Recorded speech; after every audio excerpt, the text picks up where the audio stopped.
welcome to the Inside Out podcast. I'm your host, Jojo, and this is where we will navigate the mess together. That is mental, emotional, and spiritual. Let's get messy.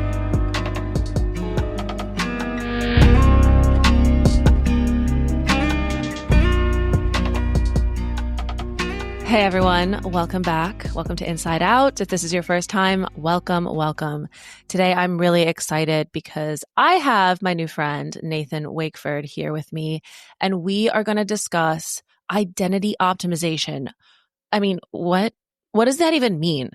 Our identity. Well, anyway, let me talk about Nathan. Nathan is a transformational specialist, runs several businesses, but the one thing that really sticks out to me is his work with somatics, and particularly somatic transformational work with men. And as you know, last week I spoke with Jacob Grichar and we talked about somatics, and he works with women, particularly women.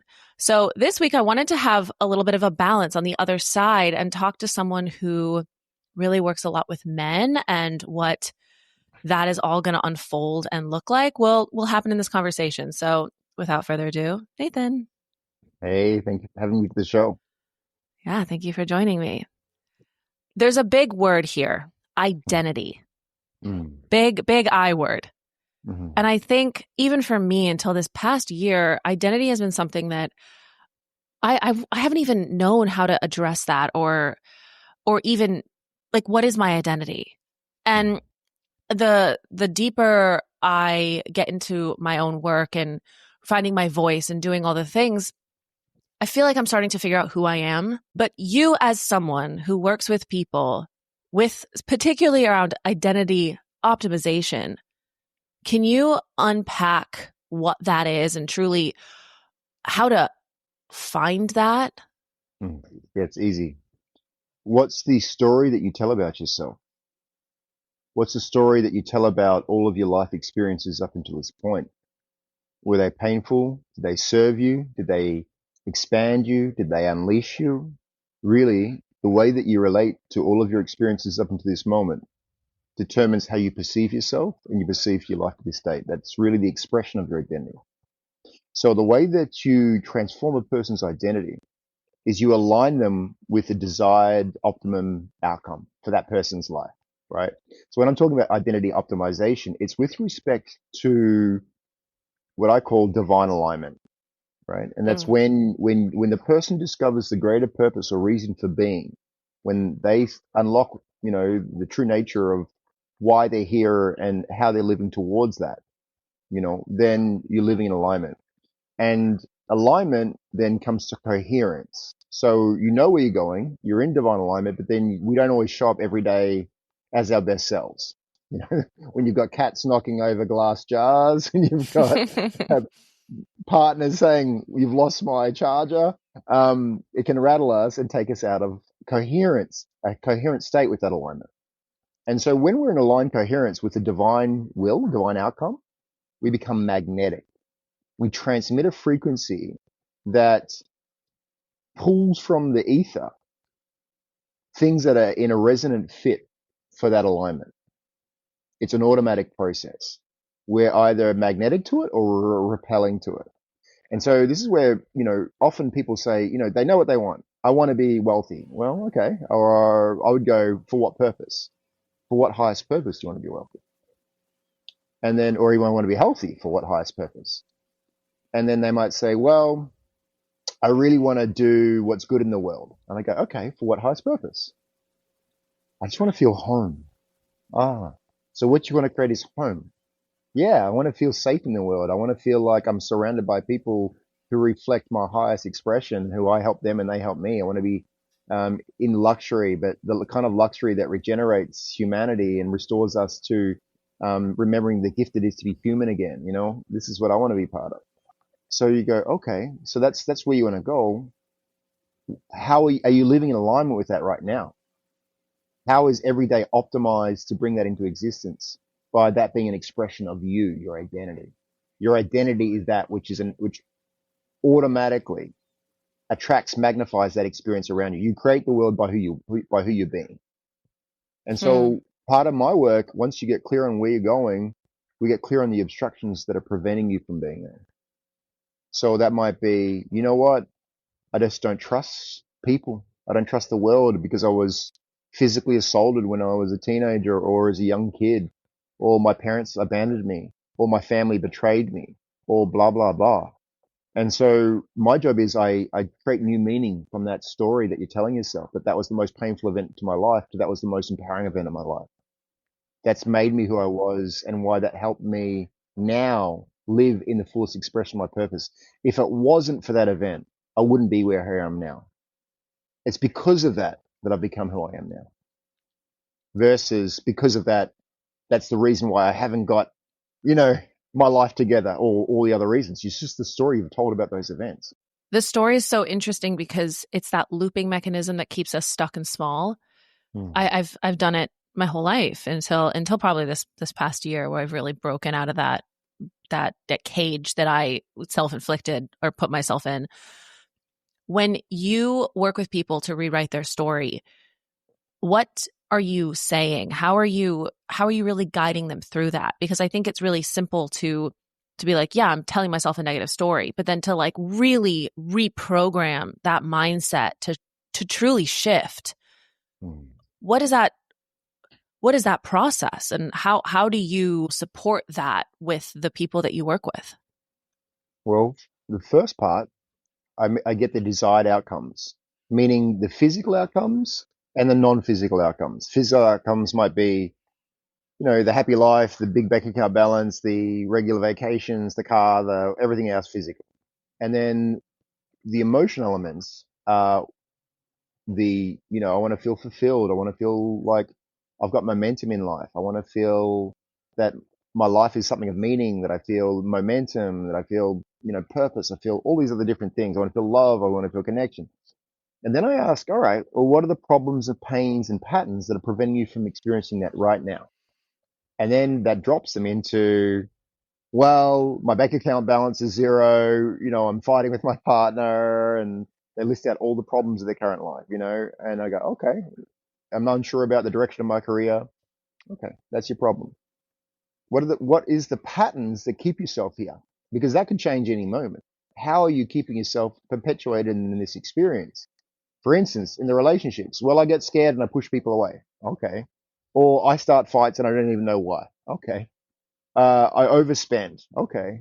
I push away deals and I discount, you know, the value, my true value when I'm negotiating terms. Okay. So that's how you're repeating these patterns. Okay. Hmm.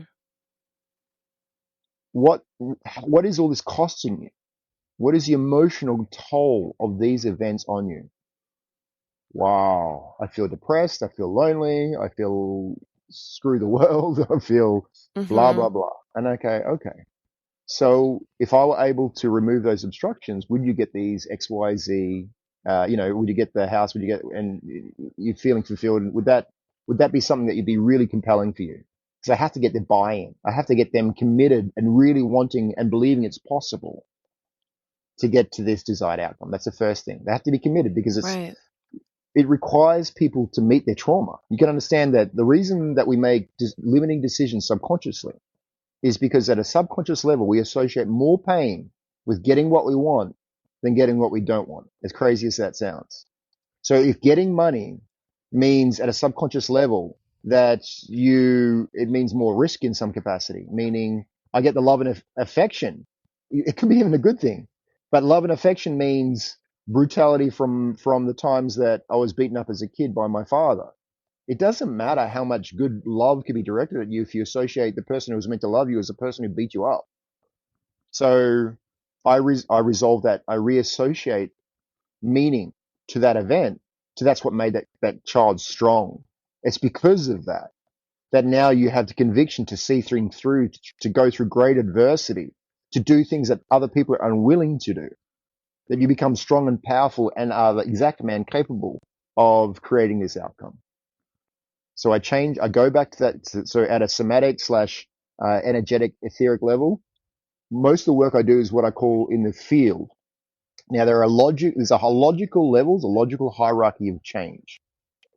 Now at the basic level is your environment. I'm sitting on a couch right now. If I walk to the lounge room, I'm going to change the way I feel.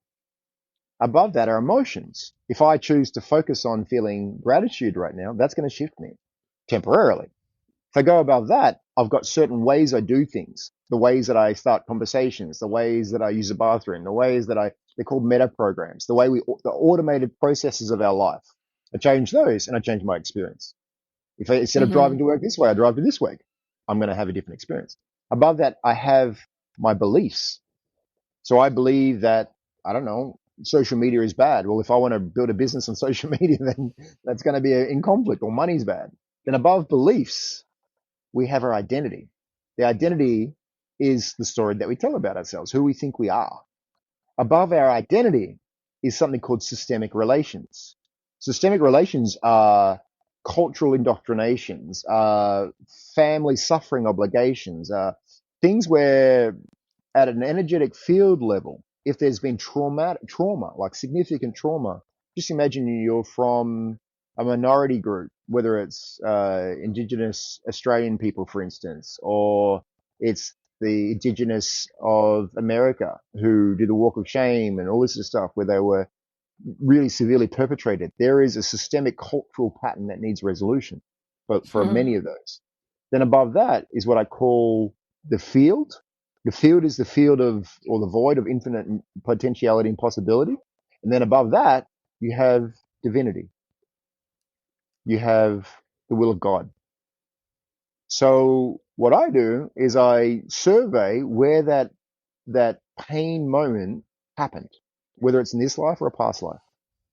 So if if in some prior lifetime you misappropriated money, you did the wrong thing, or you killed a bunch of people, or whatever it is, that can have a ripple effect in this life without question. I've seen it thousands of times. So, Hmm. and if you ever, this might be a new, idea to some of your listeners. Check out a book called Many Lives, Many Masters. And this is a guy who did past life regression. And I read this book like 20 years ago or something like that, a long time ago, maybe 15, something like that. Anyway, and the idea is that, we are eternal beings. We go through one lifetime to the next and we bring the data from the previous lifetime into the next at some deep subconscious level that is in the field. So the field work I do is I structure changes that are complementary to your aligned magnetism in a divine alignment. So whether it's a belief, whether it's an identity level, whether it's a systemic relation level, I find the appropriate level and I make the change. And then as Hmm. you remove those obstructions, it's kind of like chipping away barnacles from an outer hull of a boat, or peeling layers of an onion is probably a better analogy. As I peel away those layers, you start to reveal your true nature, the true nature, which is divinity, right? So the outer layers are, you've got these life experiences and events that you made decisions about who you were based on those that now are limiting you to your higher expression. So we recode those, we remove the obstructions, the pain, the traumas. And from that, you start to realize the things that once governed your decisions, that you once associated with pain, you now associate with positive kinesthetic outcomes. So you are automated in doing the things that are aligned and optimized for your well-being and desired outcomes.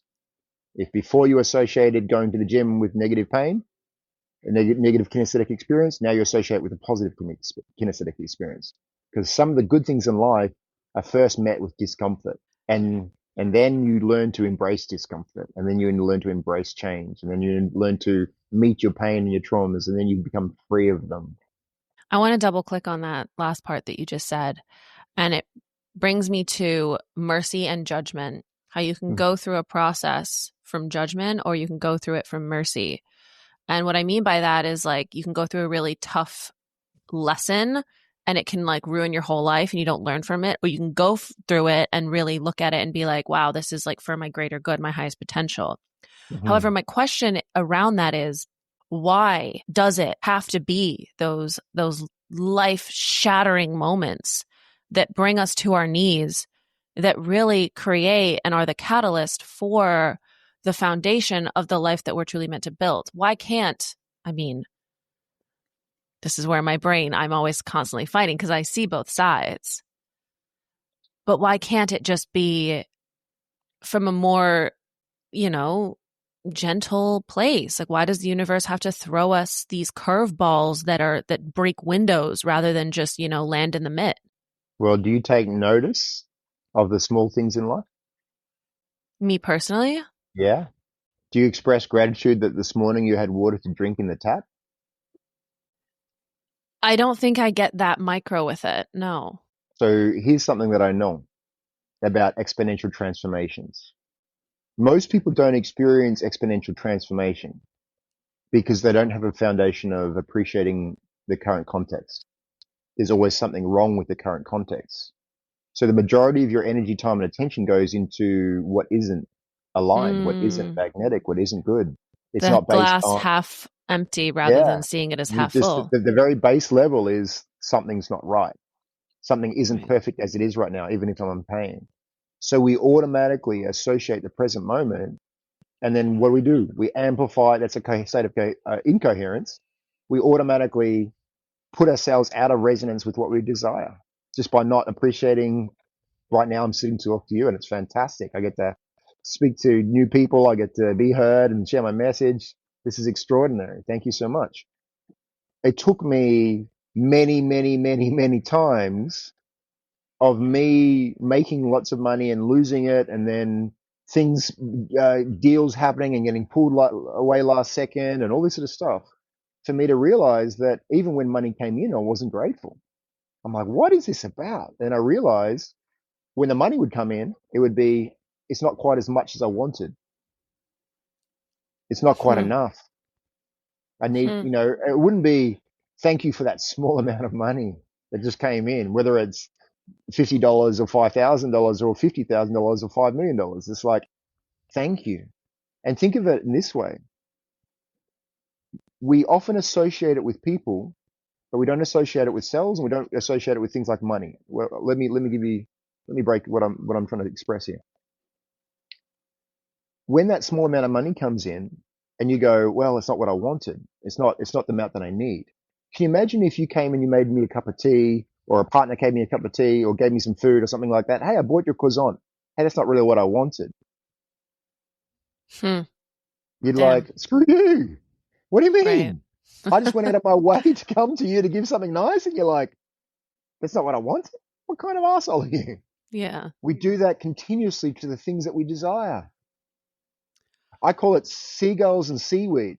When we're moving towards a desire, the new partner, the new, deal, the new opportunity, and it comes to us because we ask for it. And instead of going, wow, this is the seagulls and the seaweed, which is an analogy for a sailor finding land. When a sailor is searching for land, when they start to see seagulls and seaweed, they know they're close. It's not what they want. It's not land, but it is what they want because it's exactly telling it's imminent. You're close. So when the seagulls and seaweed start to approach you, you go, thank you. You don't even Hmm. say, well, it's not what I wanted. You're like, thank you. It's inevitable that I'm getting close to exactly what I want. Hmm. Right. And so that's what I mean by the small gratitudes for the little things that are in any sort of alignment. That's how you stay in coherence with the alignment and become even more magnetic. This is a sign that I'm getting a receiving of exactly what I've intended and asked for. Thank you, thank you, thank you, thank you, thank you, thank you, thank you, thank you, thank you, thank you.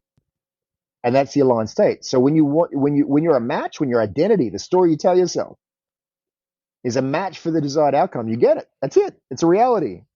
Hmm. You become the match at an identity level when you allow yourself to receive that which is the outer world expression of who you are. And that includes everything that might appear at first to be a challenge or a problematic, you know, factor. Meaning this thing that the deal that fell through is actually the deal because of that I got to meet the person who was the perfect customer, that everything happened. The money didn't receive on time. Well, because of that, I'm learning to really appreciate and value money now, the money that I do have. When all roads lead to Rome, when it doesn't matter what happens, is a because of that a reason for you experience exactly what you want in alignment, and you the coherent magnetic alignment for that. All everything brings you towards what you want. Doesn't matter what small thing, what big thing, what little thing, what challenging thing. It's all, of course, it's happening because that's making me a fit for exactly what I want. Family constellations. That is a word and a mechanism of transformation that I've heard a lot about. Mm. And how does that play into our identity and where we come from? And also, can you explain what it means? Yeah. So the family constellation is a modality of healing, and what it gives you is a snapshot of the context of the interdynamics, the interplaying dynamics between different people within your family, or not just within your family. It can be with, like I mentioned before, it can be at a systemic level. It could be your culture. It could be some other thing, right? So I do kind of non-traditional family constellations now because I've done this work for a long time and I've interwoven my own way of doing things. Traditional constellations, you arrange yourself in a circle, and that each and different people are assigned roles, and you create an energetic grid, you could say, of which the people that are part of the circle are given roles to play within the grid. But often they're double blind. The person doesn't know what role they're playing. And so the family constellation is typically done around one person, the constellation of people around this particular person. So there's a subject, a person that you're asking questions of. And you'll be like, and so the person who's the facilitator writes down a name, often intuitively, often from the story that this person has told them, meaning, hey, what are the conditions of your life right now? Well, I lost my grandfather, and it had a huge emotional impact on me. It might be, I find that I'm losing all this money right now. And then like, okay, what's your family's relationship with money? My father had a gambling addiction. I'm like, okay, got it. So you're writing down, you get certain brief notes, and then you write down, and the person doesn't know what I'm doing, but I'm writing down father, I'm writing down grandfather, and I said, take this card and choose it and give it to someone in the circle.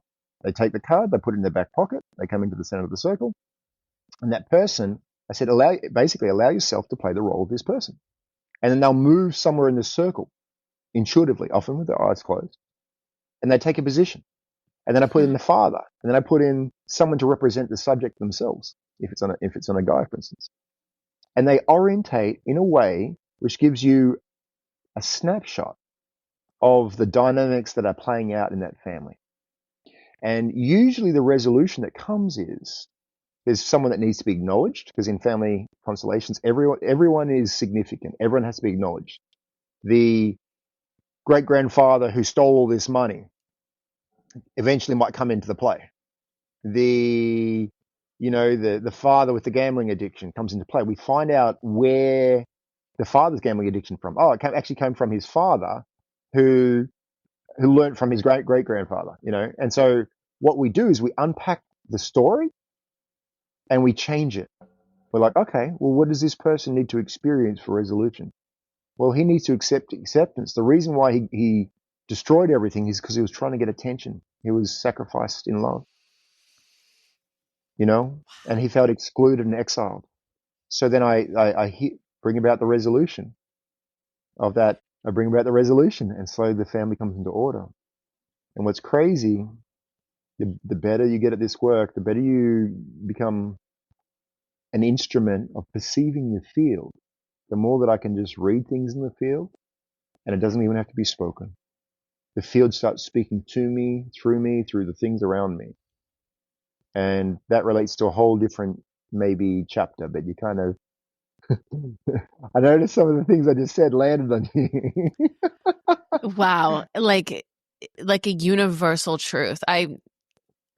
You guys can't see me, but I have my hands like on my like solar plexus right now, because it's just like impacting me so deeply, like core level. I'm like a little bit speechless, which is not good since there's a mic in my face. When you're working with the family constellations, this is a group of people that know each other, that don't know each No, other? These they are, don't know each other. They so could, but these they are don't need just to know each other. people that come together Hmm. who are working on their, like, Yeah. it could be like just the people that want to do the family constellations Right. are all together working through other people's stuff. And they don't even Yeah. know what they're, Right. it's more just like intuitive and divinely, like, You got it? They just start playing a role. You're in a coherent field of intention. So I set the intention for the field that organizes the energetics of that field. Then that person, when they take the card or they take on the role, that's like the intention of connecting to the field of that person in that grid. I had no idea it was a group. I do my own version in people's heads. I have people sit at a table. I put their father, their mother, their grandfather, a family dinner table.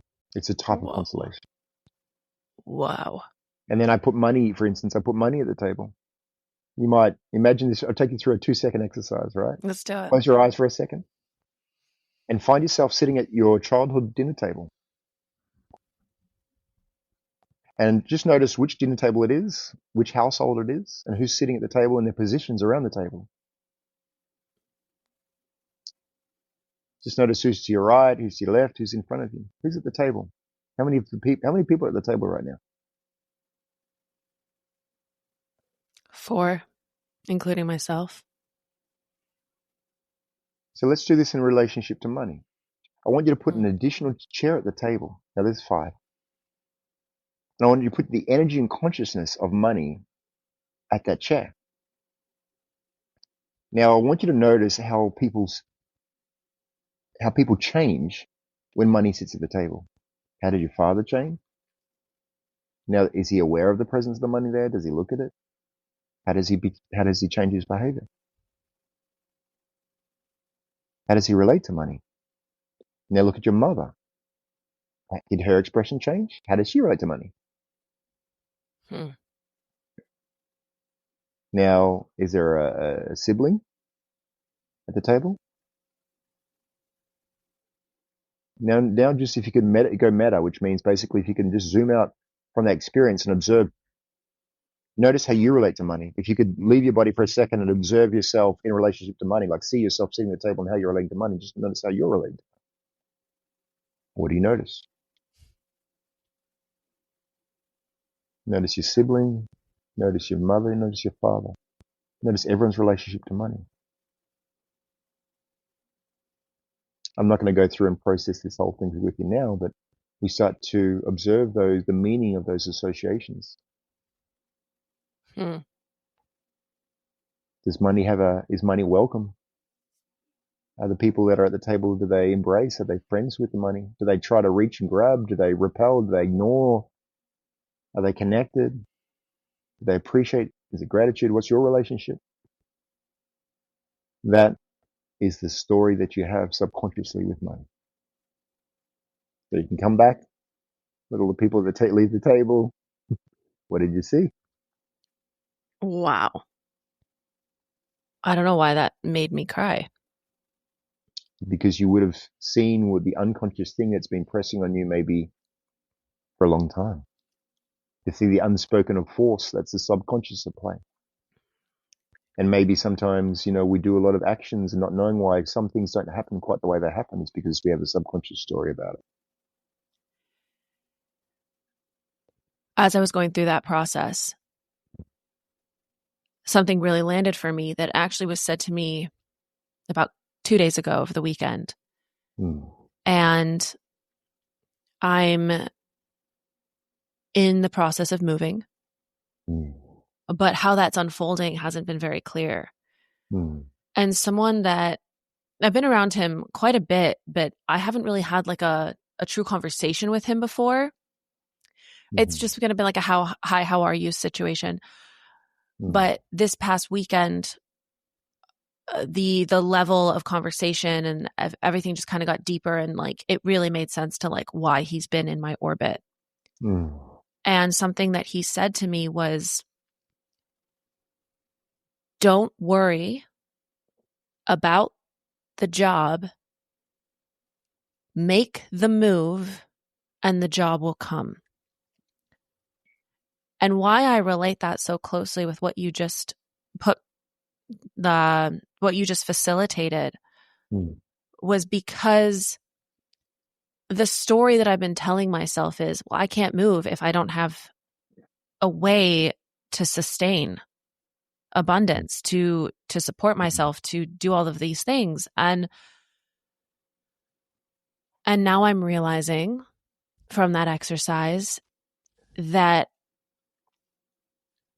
it's always been a chase instead of an allowance, and really letting it come to me when it's right, rather than truly chase my passion and my desire, and letting money sort of be the definer of where I go and how I go and what I do. And so that was like a huge aha moment that I just had. And, you know, I sort of moved through that even this weekend. And I was talking to my mom yesterday, and I said, this really landed for me. But what didn't was the story and the why.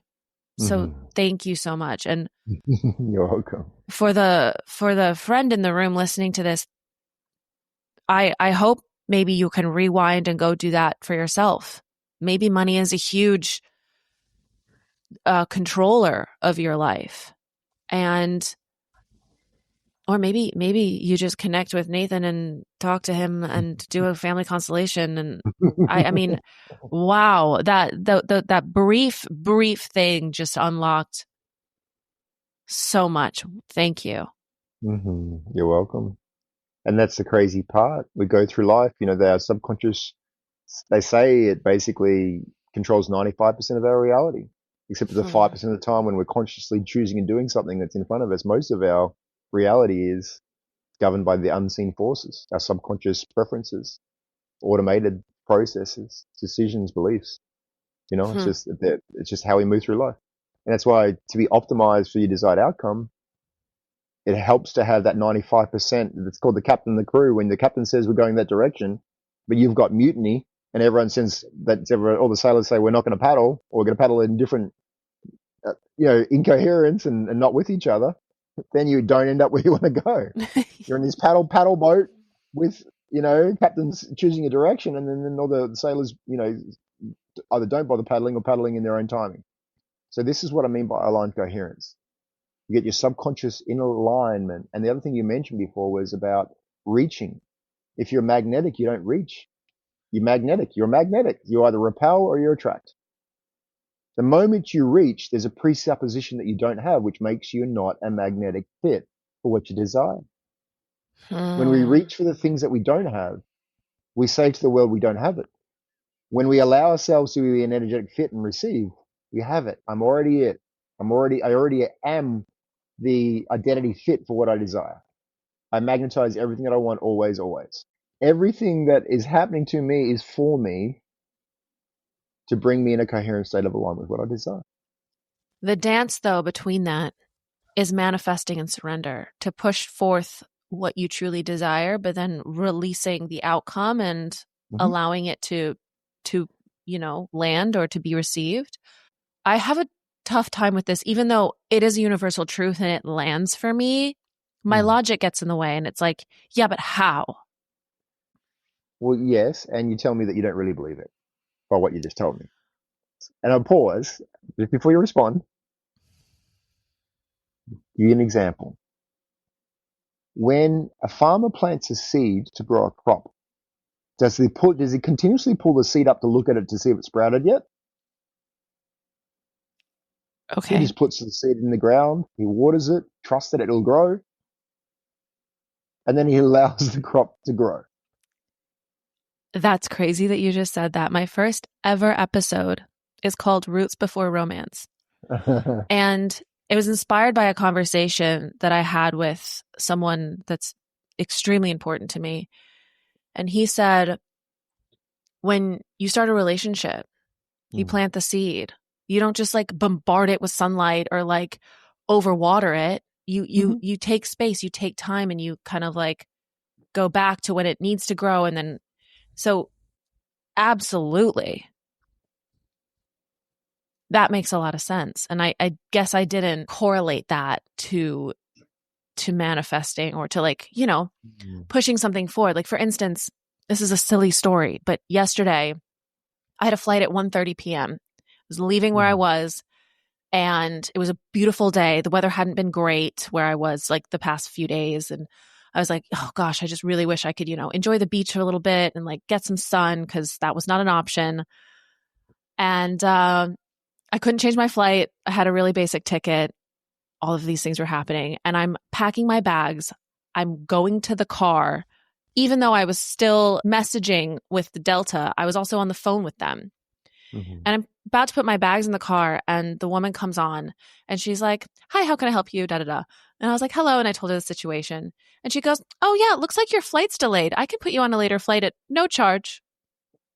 And it was Mm. like I had let go of the outcome. I had accepted the fact that I was Mhm. about to get on that airplane and leave, not spend the Mhm. last few hours with my brother.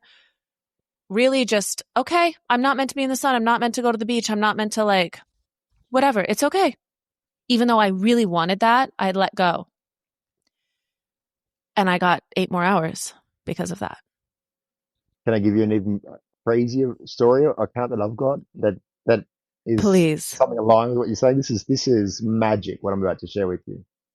So about 3 months ago or so, I did a trip with my partner to Yosemite. And whilst we're on the hike, we're doing this, we end up hiking like 27 kilometers, which I think's like, I don't know, 16 miles up a hill, 4,000 foot elevation gain to the top of Half Dome, for those of you that know Yosemite. And the furthest she's ever hiked was like 5 miles or something like that. So this is a big up level. And so we're setting out on this path, and there's like, we're getting to the top, full stop. We're getting like within, just say 1 kilometer of the top. She's exhausted. She's tired. I'm kind of when I'm pushing on, I'm being a bit of a jerk, but I'm like, she needs to rest. In under sufferance, I stop. Right? I know this is not painting me in a good light, but I was like, I'm very mission focused, right? She sits down, I sit down, and it's clear that she wants an extended break. And there's weather coming, and there's rain coming, and if the rain comes, this is why I'm pushing. If there's rain coming, you don't get to climb the dome. We don't reach the target because it's Uh-huh. slippery. You can fall off the top, sort of thing. And we can see these clouds coming and all the rest of it. And I'm like, okay, oh well, we got close. In my mind, I'm like kind of resigning. Anyway, so I we get up after about 20 minutes, just say 25 minutes, continue walking. We're walking for 40 minutes more, and I realize I don't have my phone on me.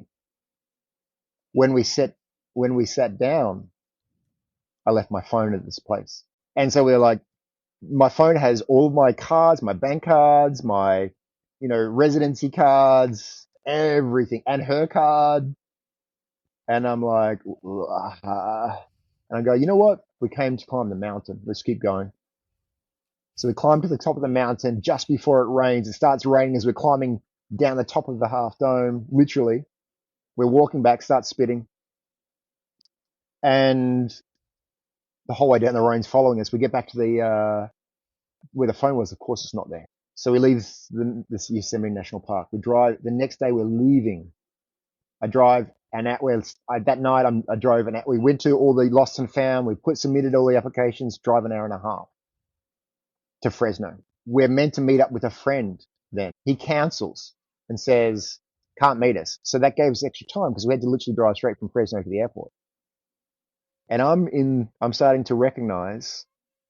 Well, we called the lost and found again. This is the last chance. I'm leaving my phone behind, and there's the investment, the cards, everything, and I just let it go. But there's something I was holding in this field of void, possibility that could get back to me, as well as feeling the emotions of letting it go. We finished our breakfast. As we're packing up the Airbnb in Fresno, we get a message. Someone's got your phone. This is where it gets crazy. Oh gosh. The person who picked up the phone happened to see an ID card that saw that I had a residency in Mexico. They messaged the one person they know in Mexico who happened to be in Playa del Carmen. who happened to have sold insurance to me, who then posted in a group. Someone in that group knew me, messaged in a homecoming group, that someone then saw that, who happened to know I was traveling with a new partner, that no one really knew that I was even with her, to then message her phone. That then allowed us to drive an hour and a half hours back to Yosemite to get my phone, to then drive back to the airport to get there at the exact time that we needed to check in before our flights was going to close. And I got my phone. When you're in a magnetic alignment, magic and miracles happen. I was in the place of possibility of it coming back, but not attached to it. And also Yeah. okay with the morning of it not coming back, but I never spoke that it wouldn't come back. I was just like, if it's meant to come back, it will, and I trust it will. I trust it will find me, and I let it go if it doesn't. I love that. It's connected but detached. Non-attached conviction. Non-attached conviction. That's a new one for me. Huh. You're convicted to the thing what you want in life, but you're unattached how it comes to you. You don't know if it's seagulls or seaweed. You don't know if it's a side mission that's necessary to get to this next step or outcome. Mm-hmm. The way I got to non-attached conviction is with my land project. And when I've convicted to it. Once you convict to something extraordinary, you need to be an energetic match. You need to have the identity that's a fit for that outcome. Everything that's an obstruction between you and that outcome is going to come up for you to meet, resolve, transmute, transform, to be an energetic aligned fit for that outcome. I've had a doozy of a 5 years of time to come an energetic match from that. And now I'm working in the field, and this is to come back, you mentioned at the start, I do advisory. Mm-hmm. What I do is I help to unlock deals to find out at which level, I mentioned the logical levels of change, is an obstruction to this deal going through, and I can feel and I can test kinesiologically and otherwise which people in the deal might be blocking that deal from happening. This is magic. So what I do is I optimize the identities of the people so the deals happen. To give you some idea, when I met a guy, one of my leading clients, where this whole trajectory of life took me, and this is after, I've made millions in a turnover revenue every year in a business, in my last business, like sold that business, took that money, bought all this stuff. Then my world started dissolving. I started meeting people who were in the void, whose worlds were not working, but were working on massive things. So my client, from a very wealthy family, a family dynasty on one side, and around a brand that everyone would recognize. I'll say that much. And working on some huge projects that, again, everyone listening would recognize. And synchronistic alignment brought me to work with this person. I didn't know who he was, very secretive person in a way. He tells me that he's being loaned $20,000 a month just to support his family. Mm-hmm.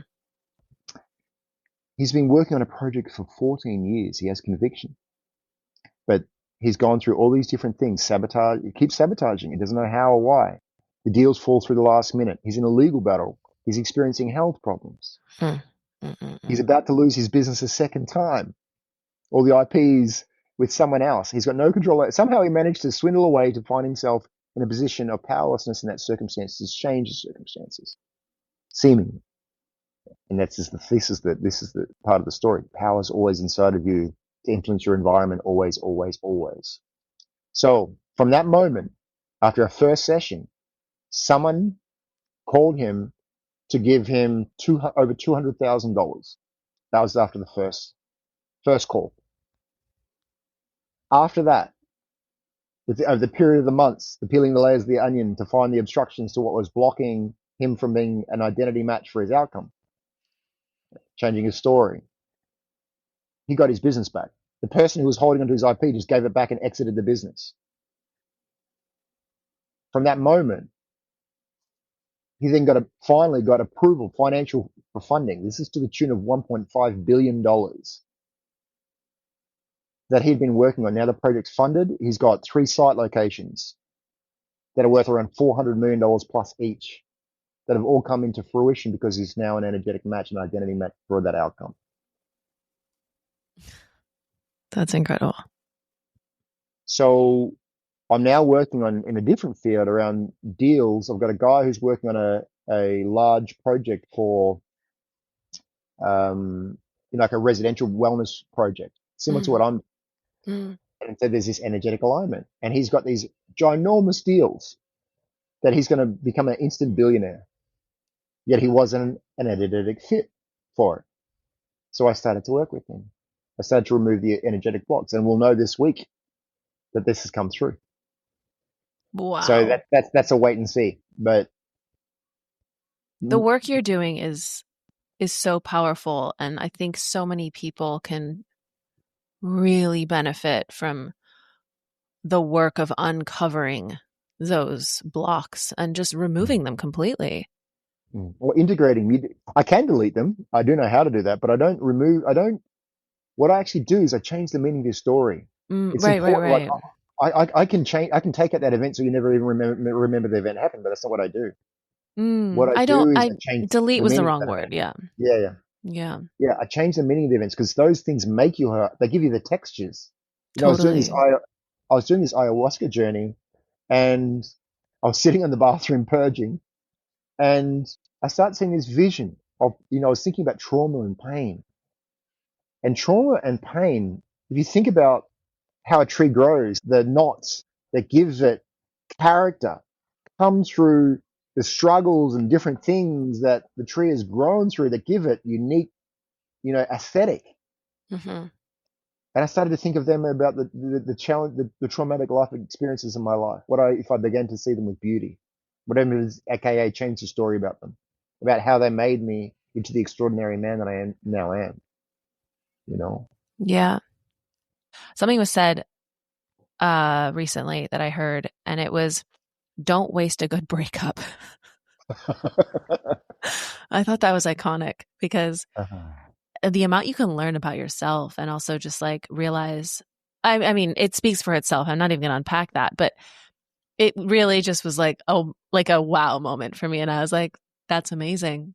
Because in the moment, they suck. They're the worst things. You want that person back. You miss them, all the things. And then you look back and you're like, oh, thank Wow. God I'm not there Ghosted. anymore. Thank you, universe, Ghosted for alert.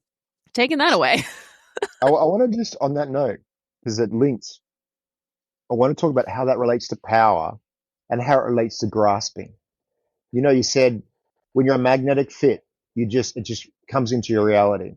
Mm, When people are I've been talking a bit about money, but let's talk about relationships. When people are reaching for a partner, typically because they're not content and satisfied within themselves, and they're telling a story that they're incomplete, and they're telling themselves a story that they need to reach for something from that person, validation, love, acceptance, approval, acknowledgement, whatever it might be, and that is external to them. So they must reach mm, for it. So they're never an energetic match for it. So love always eludes them. Once they reclaim the acknowledge what I call an internal frame of authority, an internal frame of reference, which is also why I go by the name sovereign wealth, or um, you know, I'm put my Instagram on hold for the time being because I'm focusing on LinkedIn. But my business is around sovereign point, sovereign wealth. It's because what I came to realize is that when you are in your magnetic polarity, you're in your sovereignty, hmm, right? If you think a man and a woman, when they're in their sovereign energy, they're not reaching, they're not codependent, they're not trying to grab, they're not trying to take, they're in full acknowledgement in their sovereign power, which is the name of one of my programs. They acknowledge the power wow. within, and they're a magnetic fit for that polarity in the external environment. So the deeper reason why I do what I do is I restore people into their sovereignty because I restore them to the power to stop suffering, start magnetizing the life that they are fit for, which is something that's going to be extraordinary because they're in Hmm. the divine expression, the divine connection. Wow. That that really landed for me because it defies logic. It doesn't, like, space and time collapse when you really truly go in and stop reaching for the Well, external and the out. to land that point and you're on it, you're in it. When you're in the void, you can't reach or grab for anything because you're not attached to anything. The void is the Hmm. place of pure possibility and potential. What will come to you is what you're a magnetic fit for. I love that. in the Yeah. void. Yeah. I'm seeing that vastly play out in my life right now. It's just such a beautiful and almost like magical thing. Not even almost, it is magic. It's like it doesn't make sense how certain things are playing out and they just are. And it's that, detached, connected but detached, or Mm. you said it so beautifully before. Yeah, Connected, no, detached conviction. No, yeah, which is it it's that right? non-attached conviction. Non-attached conviction, yes. So what you described then also is the transition, what I call linear predictable. And you're in a predictable linear path, A plus B equals C. Life's kind of, that's the predictable. It's But when you want to boring. enter the realm of, well, but you still have to have a basis of gratitude there, right? Yeah, you're right. You're right. And then if you want to enter the realm of the exponential, the realm of the potential, infinite potential, then Mm. you have to transcend logical linear Hmm. because it's no longer A plus B equals C, it's A plus B equals Z. Doesn't make any sense other than you're an energetic match for something extraordinary and you can see that it's possible and you let it happen. You magnetize it, you become a fit for it somehow. Wow. Yeah. I want to get messy Mm-hmm. mentally, emotionally, and spiritually. Mm. Mentally, when you have all of these different challenges coming your way, how do you stay clear and on your path? I gave a hint before. I assume it's in my highest good. That's, yeah, wow. Just that tiny reframe. So powerful. Because of this, what's the story I'm telling myself of what this moment is?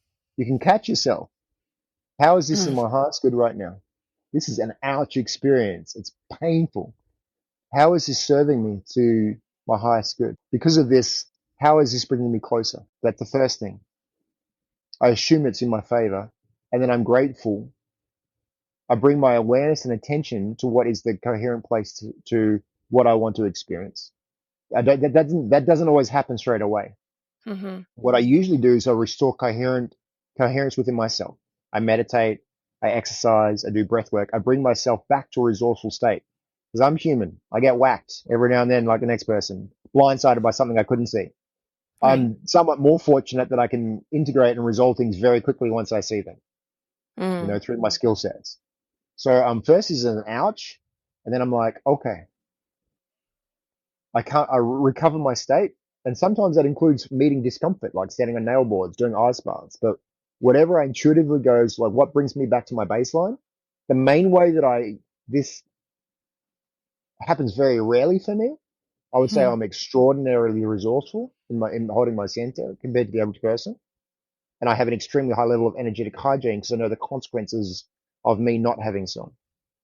The way I do hmm, that is through ritual, rising rituals.